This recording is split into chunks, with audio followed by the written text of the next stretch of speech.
कहानी की शुरुआत मॉन्यूमेंट वैली के उन रोंगटे खड़े कर देने वाले दृश्यों से होती है जिन्हें देखकर किसी की भी रूह कांप जाए। यहाँ की सपाट और सीधी पहाड़ियां जितनी खूबसूरत लगती हैं, असल में उतनी ही जानलेवा और धोखेबाज होती हैं। यहाँ पर हम देखते हैं कि 5 लोग इन सीधी पहाड़ियों पर चढ़ने की कोशिश कर रहे हैं। इन 5 क्लाइंबर्स में से 3 लोग एक ही फैमिली के सदस्य हैं। डैड का नाम रॉयस है, जो एक बहुत ही अनुभवी और पुराने पर्वतारोही हैं। उनके साथ उनकी बेटी एनी और बेटा पीटर भी हैं। इनके अलावा 2 और लोग इस टीम का हिस्सा हैं, लेकिन वो इतने एक्सपर्ट नहीं हैं और यही इस हादसे की सबसे बड़ी और काली वजह बनने वाली थी। सूरज की तेज तपिश और पहाड़ों की ऊंचाइयों के बीच ये पांचों धीरे धीरे ऊपर बढ़ रहे होते हैं। वो 2 लोग जो रॉयस और उनके बच्चों से थोड़ा ऊपर चढ़ रहे थे, अचानक अपना बैलेंस खो देते हैं। पहाड़ की फिसलन भरी सतह पर उनका पैर टिका नहीं और अगले ही पल वो दोनों हजारों फीट की ऊंचाई से नीचे की तरफ गिरना शुरू कर देते हैं। अब सबसे डरावनी और रोंगटे खड़े कर देने वाली बात यह थी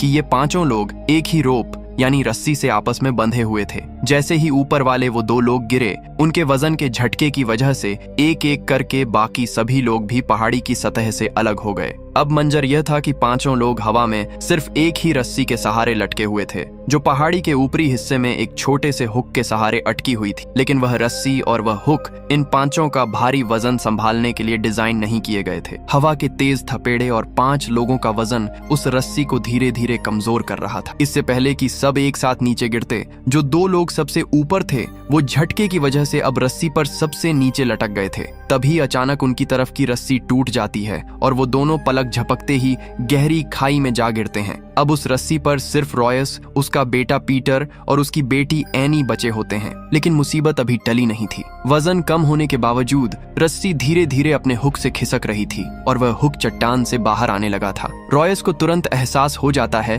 कि अगर कुछ ही सेकंड्स में वजन और कम नहीं किया गया तो रस्सी पूरी तरह उखड़ जाएगी और उसके दोनों मासूम बच्चे भी उसके साथ मारे जाएंगे। रॉयस अपनी बेटी एनी से चिल्लाकर कहता है कि वह पहाड़ी की किसी दरार में क्लैंप लगाने की कोशिश करे ताकि रस्सी को थोड़ा और सपोर्ट मिल सके और हुक पर दबाव कम हो जाए। एनी अपनी पूरी ताकत लगा देती है। उसका शरीर कांप रहा है, लेकिन उसका हाथ उस दरार तक नहीं पहुंच पाता जहां वह क्लैंप लगाकर सबकी जान बचा सके। रॉयस सबसे नीचे लटक रहा था और उसके ठीक ऊपर उसका बेटा पीटर था। रॉयस एक ऐसा पत्थर दिल फैसला लेता है जिसे सुनकर किसी का भी कलेजा फट जाए। वह अपने बेटे पीटर की तरफ देखता है। उसकी आंखों में पिता का प्यार और बच्चों को बचाने की तड़प साफ दिख रही थी। वह कहता है, पीटर, चाकू निकालो और मेरी रस्सी काट दो। पीटर और एनी यह सुनकर सन्न रह जाते हैं। एनी चीख चीख कर पीटर को मना करती है कि वह ऐसा खौफनाक कदम न उठाए। पीटर का पूरा शरीर कांप रहा होता है। वह अपने ही हाथों से अपने पिता की रस्सी कैसे काट सकता था। उसे पता था कि रस्सी काटते ही उसके पिता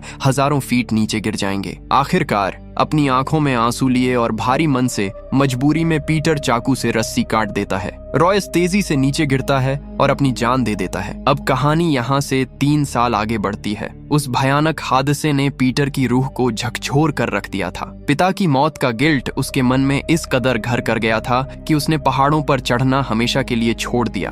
अब वह नेशनल जियोग्राफिक चैनल के लिए एक फोटोग्राफर के तौर पर काम करता है। वह पहाड़ों से कोसों दूर रहना चाहता था, लेकिन शायद किस्मत को कुछ और ही मंजूर था। जब वह एक डॉक्यूमेंट्री शूट कर रहा होता है तो उसे खबर मिलती है कि एक बहुत बड़ी और हाई प्रोफाइल टीम K2 पहाड़ पर चढ़ने की तैयारी कर रही है। K2, जिसे दुनिया की दूसरी सबसे ऊंची और सबसे जानलेवा चोटी कहा जाता है। पीटर को यह जानकर गहरा झटका लगता है कि इस टीम में उसकी अपनी बहन एनी भी शामिल है। एनी अब एक बहुत ही फेमस माउंटेनियर बन चुकी थी और पूरी दुनिया में उसका बहुत बड़ा नाम हो चुका था। वह अपने पिता के अधूरे सपनों को पूरा कर रही थी। पीटर अपनी बहन से मिलने के लिए बेस कैंप पहुंचता है। सालों बाद जब इन दोनों भाई बहन का सामना होता है तो वहां कोई खुशी या गले मिलना नहीं होता, बल्कि एक अजीब सी खामोशी और पुरानी नफरत दिखाई देती है। दरअसल एनी आज भी अपने पिता की उस मौत के लिए पीटर को ही जिम्मेदार मानती है। पीटर को पता चलता है कि 5 लोगों की एक टीम, जिसमें उसकी बहन एनी भी है, मंगलवार तक छोटी यानी पीक पर पहुंचने वाली है। इस पूरे मिशन का लीडर और पैसा लगाने वाला आदमी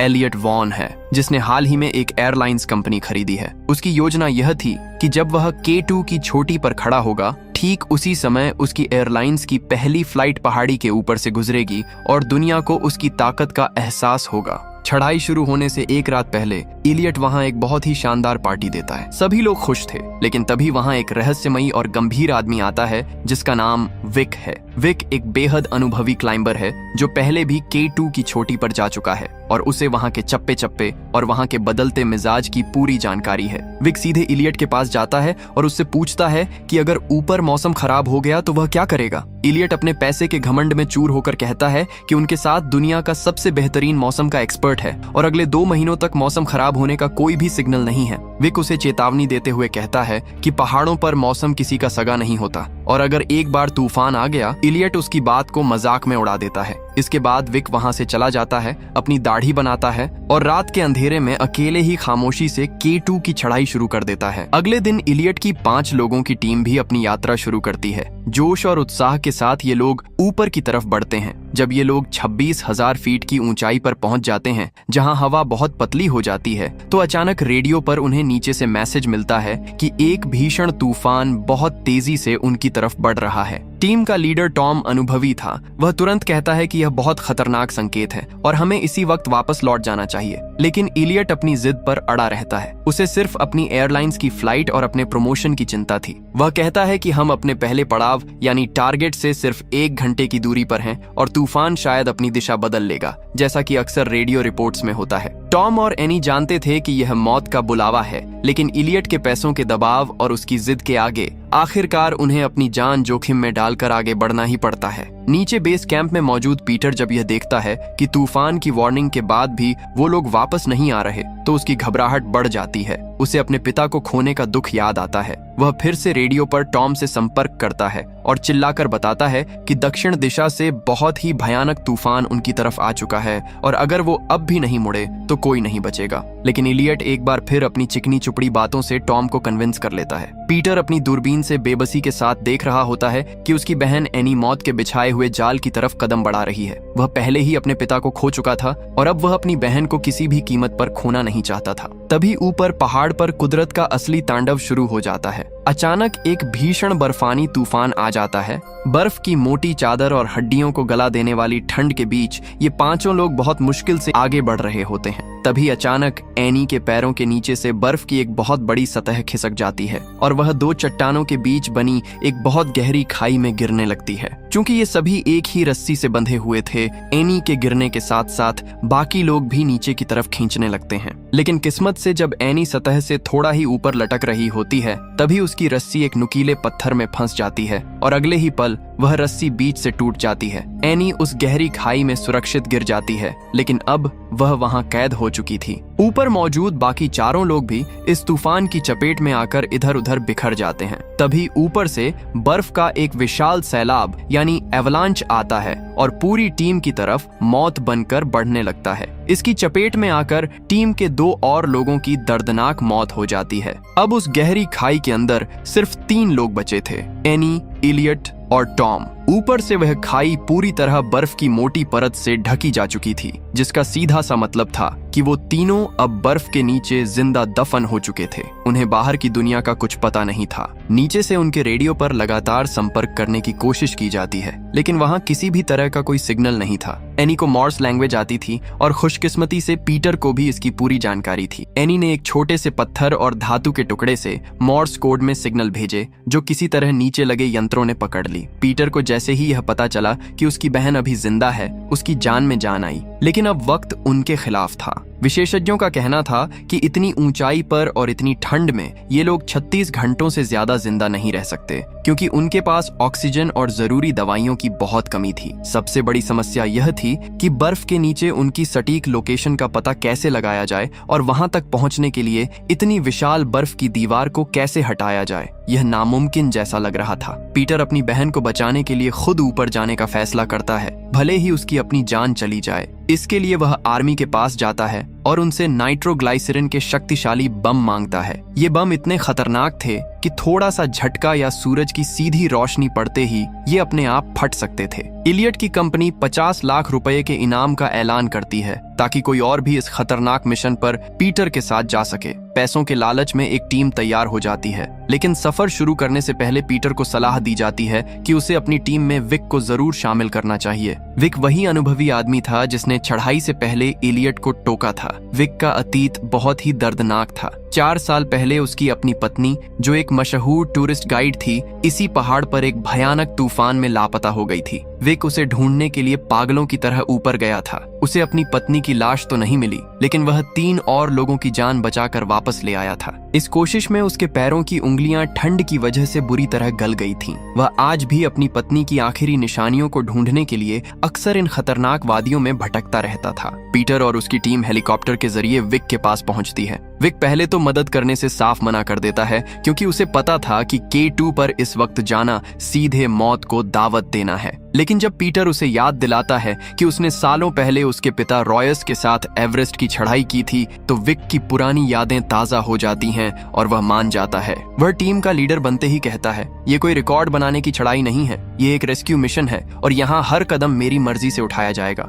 दूसरी तरफ बर्फ की गहरी गुफा में फंसे तीनों लोगों की हालत हर बीतते मिनट के साथ खराब होती जा रही थी। ठंड इतनी ज्यादा थी कि खून जमने लगा था और ऑक्सीजन की भारी कमी की वजह से टॉम के फेफड़े जवाब दे रहे थे। उनके पास सांस लेने में मदद करने वाली एक बहुत ही जरूरी दवा थी। इलियट अपनी पुरानी फितरत के मुताबिक यहाँ भी बहुत स्वार्थी निकला। वह अपनी दवा किसी और के साथ शेयर नहीं करना चाहता था, भले ही टॉम मर जाए। वह चाहता था कि टॉम जल्दी खत्म हो जाए ताकि उसके हिस्से की दवा इलियट खुद इस्तेमाल कर सके और ज्यादा वक्त तक जिंदा रह सके। लेकिन एनी का दिल पसीज गया और उसने छिपकर अपने हिस्से का इंजेक्शन टॉम को लगा दिया। इलियट को जब इस बात का पता चला तो वह गुस्से से पागल हो गया और एनी को बुरा भला कहने लगा। इधर बाहर की दुनिया में पीटर और विक की टीम अपनी जान हथेली पर रखकर ऊपर बढ़ रही थी। उनके पास वो खतरनाक नाइट्रोग्लाइसरीन के बम थे जिन्हें वे साए की तरह बचाकर ले जा रहे थे। रास्ते में कुदरत उनके सब्र का इम्तिहान ले रही थी। एक टीम के बम में लीकेज हो जाती है और जैसे ही उस पर सूरज की पहली किरण पड़ती है,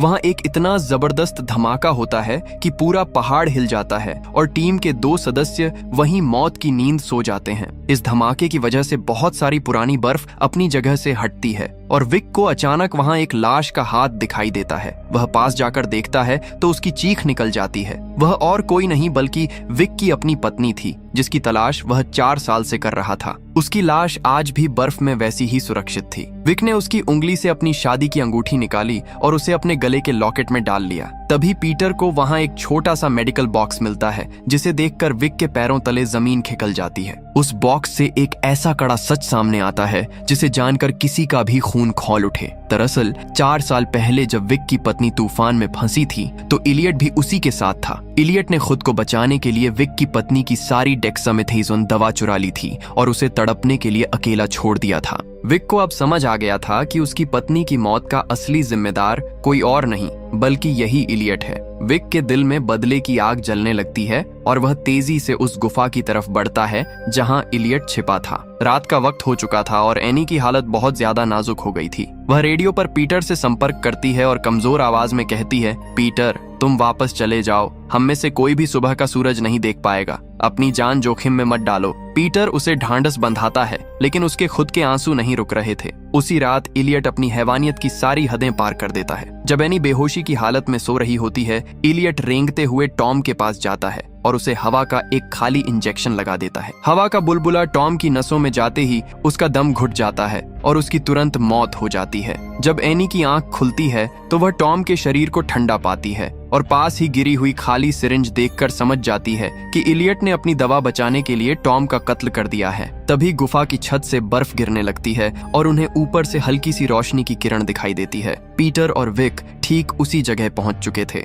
वे अपनी पूरी सावधानी के साथ नाइट्रोग्लाइसरीन का आखिरी बम वहां सेट करते हैं और एक जोरदार धमाका करते हैं जिससे गुफा का मुंह खुल जाता है। पीटर तेजी से अंदर उतरता है और अपनी बहन एनी वह उसे रस्सी से बांधकर ऊपर खींचने की तैयारी करता है। तभी विक और इलियट का आमना सामना होता है। विक के पास मौका था कि वह इलियट को वहीं खत्म कर दे, लेकिन वह एक सच्चा पर्वतारोही था। वह नफरत के बावजूद इलियट को भी रस्सी से बांध देता है, लेकिन तभी पहाड़ का वह हिस्सा अचानक धंस जाता है जहां ये सब खड़े थे। अब मंजर बिल्कुल वैसा ही था जैसा 3 साल पहले था। पीटर सबसे ऊपर चट्टान को पकड़े हुए था और नीचे रस्सी पर एनी, विक और इलियट एक के नीचे एक लटके हुए थे। पहाड़ की मिट्टी भुरभुरी थी और हुक धीरे धीरे बाहर निकल रहा था। विक को तुरंत समझ आ गया कि रस्सी सबका वजन नहीं सह पाएगी और अगर उसने कुछ नहीं किया तो पीटर और एनी भी मारे जाएंगे। विक पीटर की तरफ देखता है। उसकी आंखों में एक अजीब सा सुकून था। वह अपनी जेब से वही पुराना चाकू निकालता है। पीटर चिल्लाता है,